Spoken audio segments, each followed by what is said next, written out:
బంగారం, బ్యాంకులు, ఇతర ప్రైవేటు సంస్థల్లో ఉన్న విడిపించి కొనబడును. కొమ్మూరి గోల్డ్, ఆంధ్ర మరియు తెలంగాణ. నమస్తే, వెల్కమ్ టు మనం టీవీ. ఈ మధ్య కాలంలో ఎక్కువగా యంగ్ ఏజ్ నుంచే మనం హార్ట్ ప్రాబ్లమ్స్ అనేది చూస్తున్నాం. అసలు ఎందుకు వస్తుంది, రీజన్ ఏంటి, ఎలాంటి ఫుడ్స్ వల్ల ఇవన్నీ మనం చూస్తున్నాం, లైఫ్ స్టైల్ ఎలా ఉండాలి, సో వీటన్నిటి గురించి డిస్కస్ చేయడానికి ఈ రోజు మనతో పాటు ఉన్నారు సీనియర్ కన్సల్టెన్సన్ కార్డియాలజిస్ట్ డాక్టర్ రవిశంకర్ గారు. సార్ తో మాట్లాడదాం. హలో సార్, నమస్తే. నమస్తే సార్, మన గుండె, మన హార్ట్ అనేది చాలా స్ట్రాంగ్ గా, అంటే అప్పుడు వాళ్ళు ఉన్నట్టు, అంటే వాళ్ళదైతే ఒక 70-80 ఇయర్స్ ఎలా స్ట్రాంగ్ గా బతికే వాళ్ళు, అంత హెల్దీగా ఇప్పుడున్న యూత్ కానీ ఇంకెవరైనా సరే వాళ్ళ హార్ట్ కూడా అంత స్ట్రాంగ్ గా ఉండాలంటే ఏం చేయాలి? నార్మల్లీ ఎవరైనా పేషెంట్స్ కి ఇప్పుడు గత కాలంలో మేము చూస్తుంటాం, చాలా 80, 90, 96 ఇయర్స్, 100 ఇయర్స్ కూడా కొంతమంది బ్రతుకుతున్నారు. కానీ ఇవాళ రేపు యంగ్ ఏజ్లోనే మేజర్ హార్ట్ అటాక్స్ వచ్చి వాళ్ళ హార్ట్ వీక్ అయిపోతున్నారు. సో దీనికి మెయిన్ కారణం అవుతున్నది వాళ్ళు లైఫ్ స్టైల్ మోడిఫికేషన్ ఏది ఉన్నదో, ప్లస్ డైటరీ హ్యాబిట్స్ ఏది ఉన్నదో అవన్నీ చాలా ఎక్కువగా ఉన్నాయి. Mainly smoking is very very important life style దాంట్లో. అండ్ నెంబర్ 2 అవుతున్నది ది వెజిటేబుల్, ది డైట్ ఏది ఉన్నదో, అన్హెల్దీ డైట్ ఏది ఉన్నదో దాంట్లో మెయిన్లీ ఇప్పుడు యువతకి మెయిన్లీ వెజిటేబుల్స్ అవుని, ఫ్రూట్స్ అవుని, ఇవన్నీ గ్రీనీ లీఫీ వెజిటేబుల్స్ ఇవన్నీ తక్కువ తింటున్నారు. ఇవాళ రేపు ఎక్కువ చాలా జంక్ ఫుడ్స్, ఫాస్ట్ ఫుడ్స్ తింటున్నారు. సో దీనివల్ల ఏంటవుతున్నది అంటే హార్ట్లో కొరోనరీ ఆర్టరీ డిసీజ్ ఎక్కువ వస్తున్నది. దీంతో సాయం లైఫ్ స్టైల్ మోడిఫికేషన్ వల్ల బీపీ, షుగర్, కొలెస్ట్రాల్ అది కొంచెం పెరిగిపోతున్నది.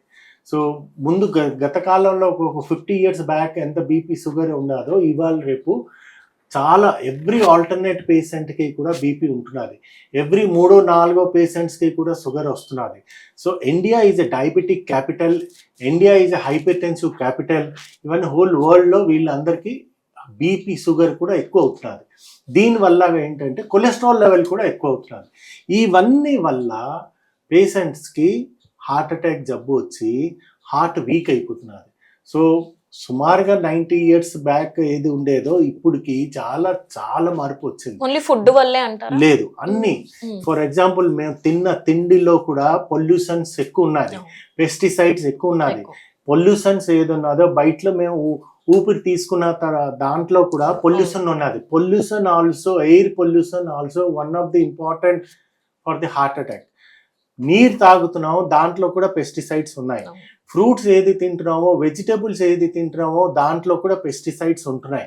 సో గత కాలంలో ఇప్పటికి ఒక 30 ఇయర్స్ బ్యాక్కి ఇప్పటికి ఎవ్రీ ఒక ఈవెన్ ఎయిర్ టు స్టార్ట్ చేసి ఫుడ్లో కూడా అడల్టరేషన్ ఎక్కువ అయిపోతున్నది. సో ఈవెన్ మిల్క్లో కూడా చాలా మటుకు చూస్తుంటే, మీరు టీవీలో కూడా చూస్తుంటారు, కల్తీలు అవుతున్నాయి. సో ఇవన్నీ వల్ల హార్ట్కి ప్రాబ్లం వస్తున్నది. సో ఎలాంటి ఫుడ్స్ ఎలాంటివి తీసుకుంటే బెటర్ అంటారు? నార్మల్ ఒక పర్సన్కి హెల్దీ హార్ట్ ఉండాలి అంటే ఫస్ట్ థింగ్ అవుతున్నది వాళ్ళు ప్రాపర్ టైమింగ్కి మెయింటైన్ చేయాలి. బ్రేక్ఫాస్ట్ అవుని, లంచ్ అవుని, డిన్నర్ అవుని ఒక ప్రాపర్ టైమింగ్కి మెయింటైన్ చేయాలి. ఎందుకంటే body is a biological clock ఏది ఉంటుందో దానికి అలవాటు అయిపోతుంది. ఫర్ ఎగ్జాంపుల్ మీరు బ్రేక్ఫాస్ట్ తీసుకున్నారు, ఒక మనిషి కంపల్సరీ బ్రేక్ఫాస్ట్కి స్కిప్ చేయకూడదు.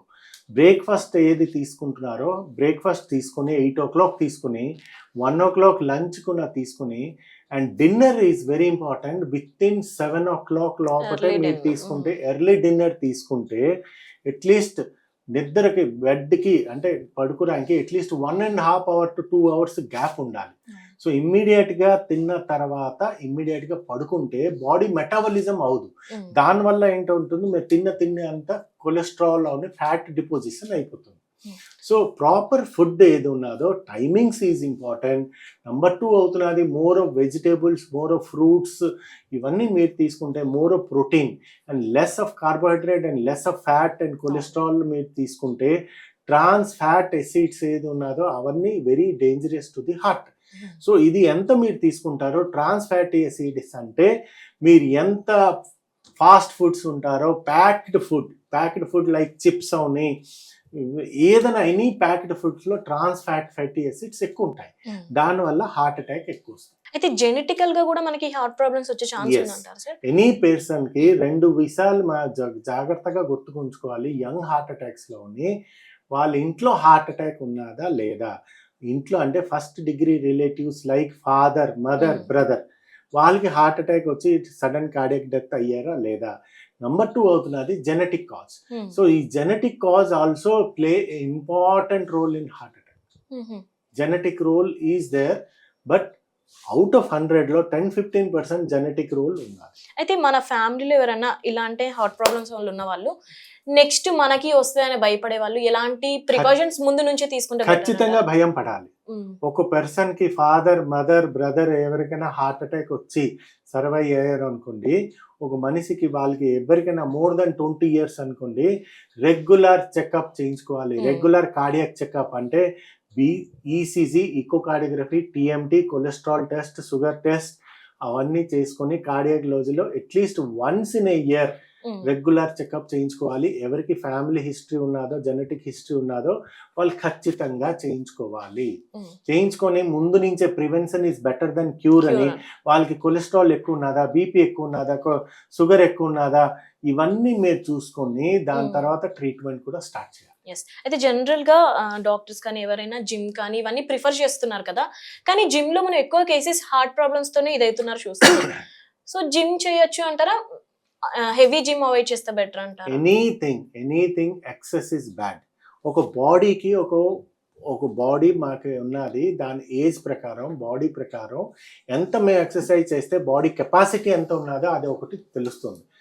చాలా మంది యంగ్స్టర్స్ ఏంటంటారంటే వితిన్ 1 monthలోనే నేను 10 kgs తగ్గిపోవాలి, వితిన్ 1 monthలోనే నేను ఫ్లెక్సిబుల్ అయిపోవాలి, దానివల్ల హెవీ ఎక్సర్సైజ్ చేస్తున్నారు. సో ఏ పర్సన్ అయినా ఒక జిమ్కి వెళ్ళే ముందు మాకు కార్డియాలజిస్ట్లో ఒక హెచ్చరిక అవుతున్నది, ఖచ్చితంగా కార్డియాక్ చెకప్ చేయించుకోవాలి. ఒక పర్సన్ జిమ్ వెళ్ళే ముందు ఈసీజీ, ఈకోకార్డియోగ్రఫీ ఖచ్చితంగా చేయించుకోవాలి, బీపీ చెకప్ చేయించుకోవాలి.